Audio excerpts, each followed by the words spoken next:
This meeting is now being recorded. Good evening, and welcome to the Department of Transportation's Public Information Meeting for Project 0174-0451. This project will update and install horizontal curve warning signs on local roads throughout 15 towns in District 4, which is located in northwestern Connecticut. Tonight, we will be presenting on this project and the safety benefits associated with it.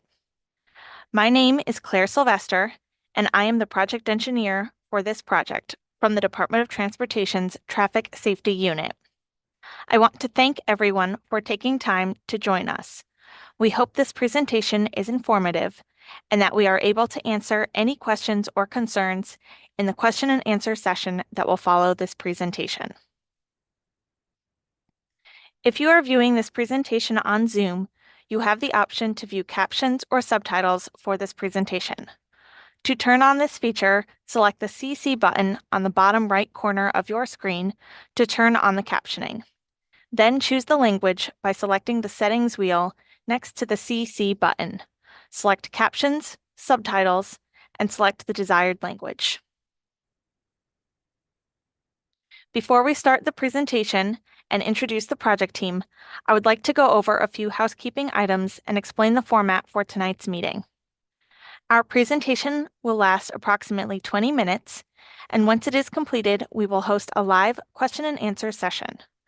You will have 3 ways of communicating with us during the live Q&A. The first method is to ask your question directly into the Zoom event. You can ask a question by clicking on the Q&A icon on the bottom of the meeting page and type in your question in the pop-up window. You can also ask a question by sending an email to dotproject017-0451@ct.gov or by leaving a voicemail at 860-594-2020. The comment period will be open through December 28th, 2023, and you can send an email or leave a voicemail until that date. We also have a project webpage which contains the same information that I've previously explained on how to provide comments or ask questions. This webpage address is portal.ct.gov/DOT0174-0451. A recording of tonight's presentation, including the live event Q&A, will be stored at portal.ct.gov/CTDOT-VPIM archive. Lastly, we would greatly appreciate it if you can fill out this very brief feedback survey that is on the project's webpage. Virtual public information meetings are a new development for the department, and the survey will help the department improve these public meetings going forward. Again, the project webpage is portal.ct.gov/DOT0174-0451. There is also a civil rights flyer that's available. The website for that is portal.ct.gov/DOT/business/Office of Equity/Title VI page. Finally, I would like to reinforce that no person shall, on the basis of race, color, or national origin, be excluded from participation or subject to discrimination in the development of this project. I would now like to introduce the presentation team for tonight. Natasha Fatu is the State Safety Engineer for the state of Connecticut, the head of the Safety Unit in DOT's Division of Traffic Engineering, and is the Principal Engineer of CTDOT's Traffic Safety Unit. Balazs Zoke is the Supervising Engineer of CTDOT's Traffic Safety Unit and Project Manager for this project. Once again, I'm Claire Sylvester, an engineer in the Safety Engineering Unit, the lead engineer for this project, and primary presenter for tonight's meeting. I will also be answering any questions you may have during the live Q&A session. Rob Smith is also an engineer with the Safety Engineering Unit and will be monitoring the project email address and voicemail line for questions and comments during the live Q&A. Now to our presentation. This project involves the review and installation of curve warning signs on town roads in District 4. This project will replace old, faded signs with new ones according to federal guidance. This means that the types and number of signs on curves can change. Since this project will change some of the sign types and their locations, instead of simply just replacing the existing signs, we sought feedback from the towns and set up this meeting to gather questions and concerns. We will begin with the curve crash history in Connecticut. Then, curve sign benefits and requirements, curve selection and design, sign installation and removal, the project timeline and cost, and finally the Q&A session. So first, I'll explain why warning signs on curves are important with some Connecticut crash statistics. This slide has a lot of statistics, but I'll go through each one. From police crash report data from 2020 through 2022, there were 288,000 crashes in Connecticut. 34,000 of those happened on curves on state or town roads, or 12% of those crashes. 72,000 were fatal and injury crashes in Connecticut. About 10,000 of those fatal and injury crashes occurred on curves in Connecticut, so 12%. 901 of those curves were fatal crashes, less than 1% of the curves in crashes in Connecticut. 284 of those fatal crashes occurred on curves in Connecticut, 32%. Looking at these numbers, it's clear that curves are a prime location for crashes, especially fatal crashes. While fatal crashes make up less than 1% of crashes in the state, 1/3 of those fatal crashes happen on curves. So what can we do? We can improve driver awareness and response to curves through warning signs. This project looks to do this through a proactive approach, which means putting warning signs on curves before a serious crash can happen, not after. So what does it mean to take a proactive approach to preventing curve crashes with signs? This involves not just putting up warning signs where crashes have happened in the past, but looking at all curve locations on the road system to prevent crashes in the future. This is because crash patterns can vary widely year to year. A previous project signed curves on state roads, and this project is a part 2 to address local roads. To show this, the next 3 slides show separate snapshots of crashes at curves on roads in Litchfield over 3 years. This is taken from the Yukon Crash Data Repository, which has publicly available crash data. On this map, each yellow dot represents one crash. The red areas show where there is a higher concentration of crashes. As the slide changes to the next year of crash data, keep an eye on the location of the crashes. There are particular red hotspots at major intersections, but away from intersections, the locations of crashes can vary and change year to year. This first slide shows crash locations in 2020, and now I'll move to the next year. This next slide shows the crash locations in 2021. You may have noticed that even though the red hotspots stayed the same, the small yellow dots moved from the previous year. Remember, these yellow spots are the locations of single crashes. Watch one of these yellow dots to see if they move again when I go to the next slide. Now, these are the crash locations from 2022. As you may have seen, outside of the major red hotspots, the locations of signal crashes appear to move from year to year and is almost random. The best way to address the fact that single curve crashes can happen in an unpredictable way is to warn drivers of curves in a consistent manner across the state. This way, if a driver is unfamiliar with the road, is distracted, or is inexperienced, they at least know what kind of curve to expect when they see a warning sign. Why do we use signs as a way to address curve crashes? The enhanced delineation of curves is a proven safety countermeasure, as designated by the Federal Highway Administration. A proven safety countermeasure is a treatment or strategy that has been research proven to reduce serious injuries and fatalities when implemented on roadways. Numerous studies have concluded that by installing arrows, chevrons, and curve warning signs, crashes can be reduced anywhere from 30 to 50%. Signs are considered a relatively low-cost countermeasure with quick installation. Knowing this, we requested town input on local road curves and determined which of these curves could benefit from signs and which didn't. Since this was a proactive approach, we couldn't just rely on recent crash history alone for this project.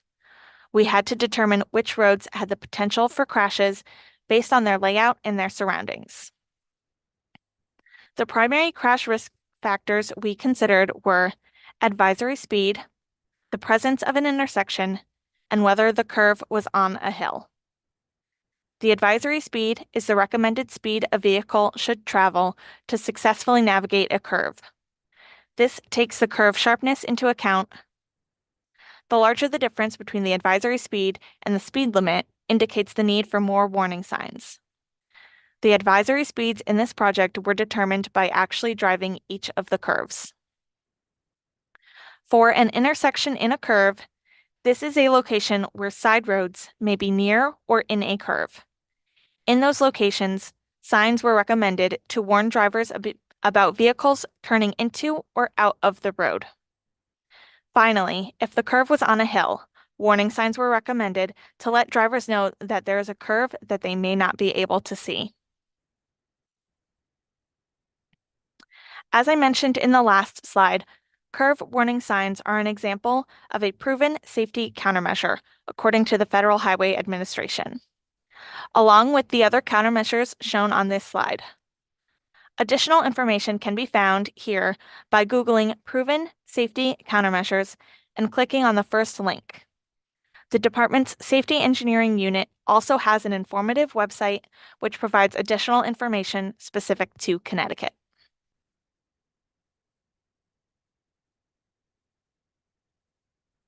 Typical warning signs at curves include advance warning signs, which include signs that indicate the geometry of the road, like a curve or winding road and the presence of side roads.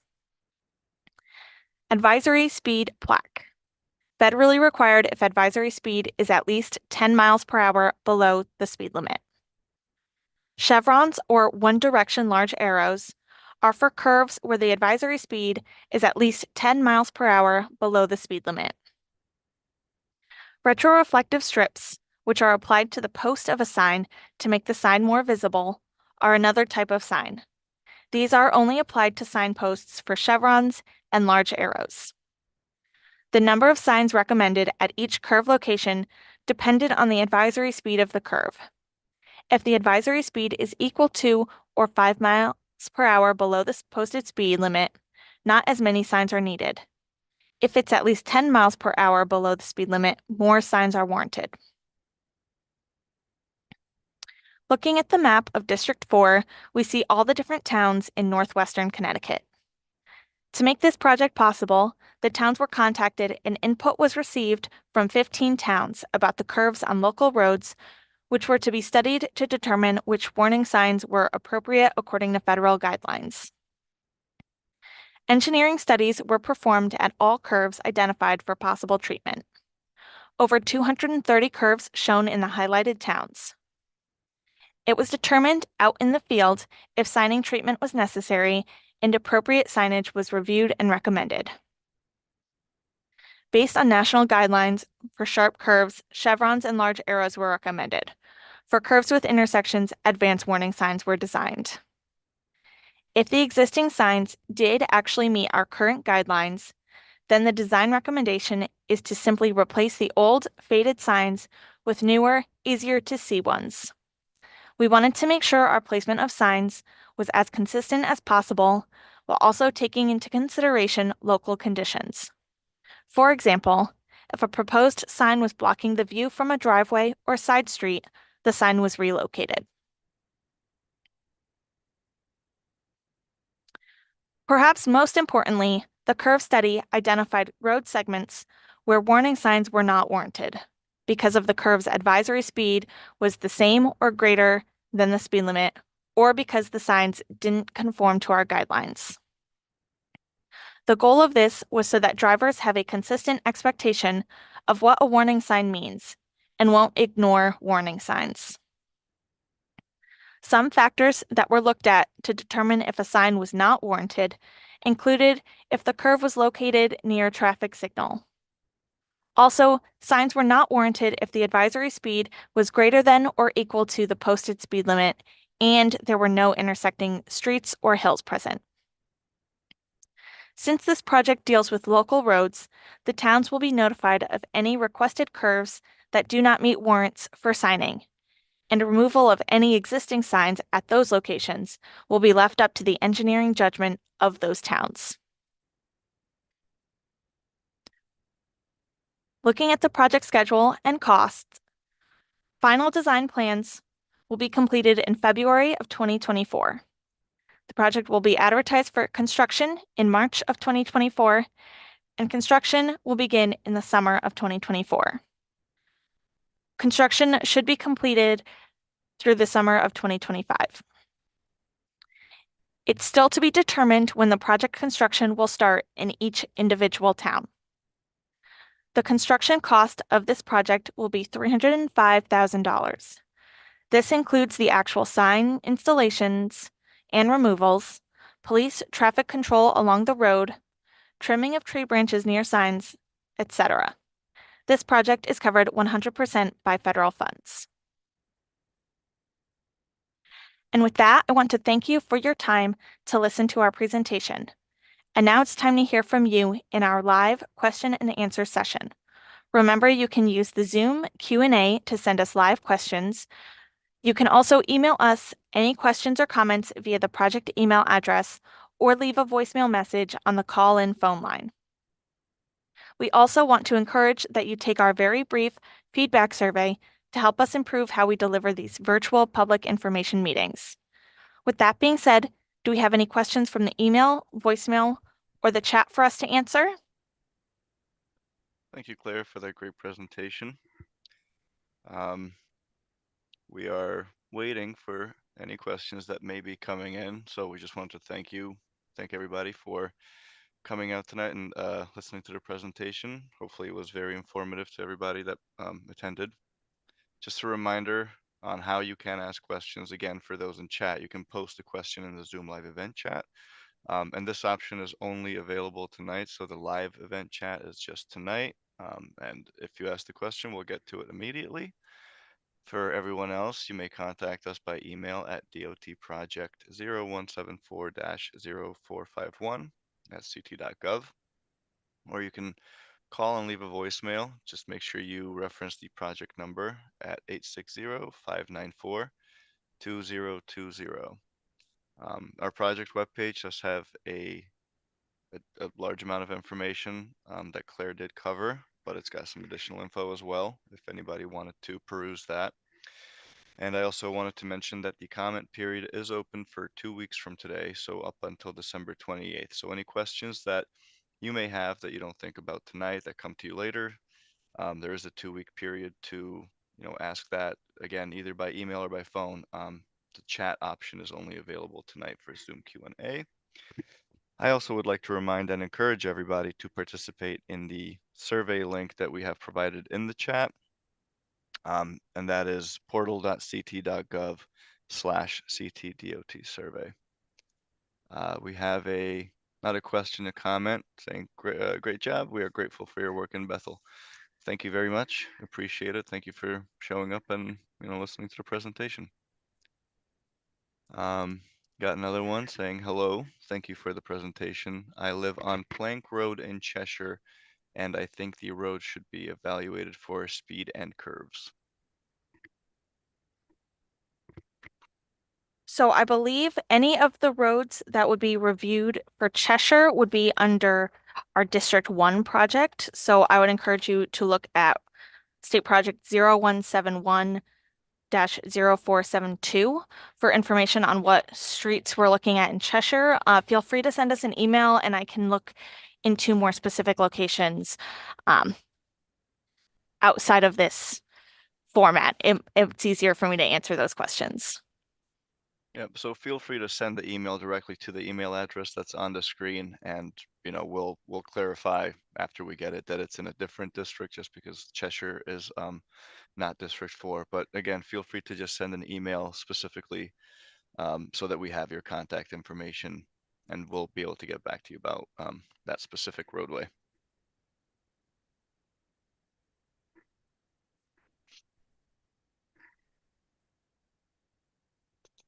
Let's see.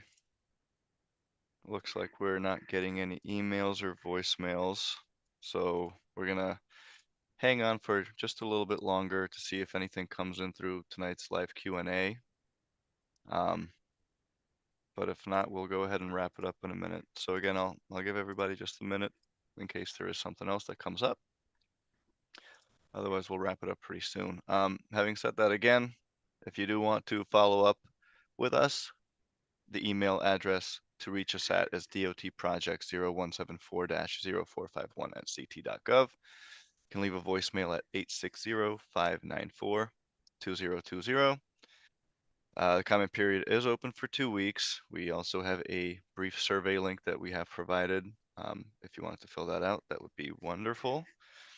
And the project webpage is portal.ct.gov/dot0174-0451. And again, that does have some information that was covered tonight, as well as some other additional information.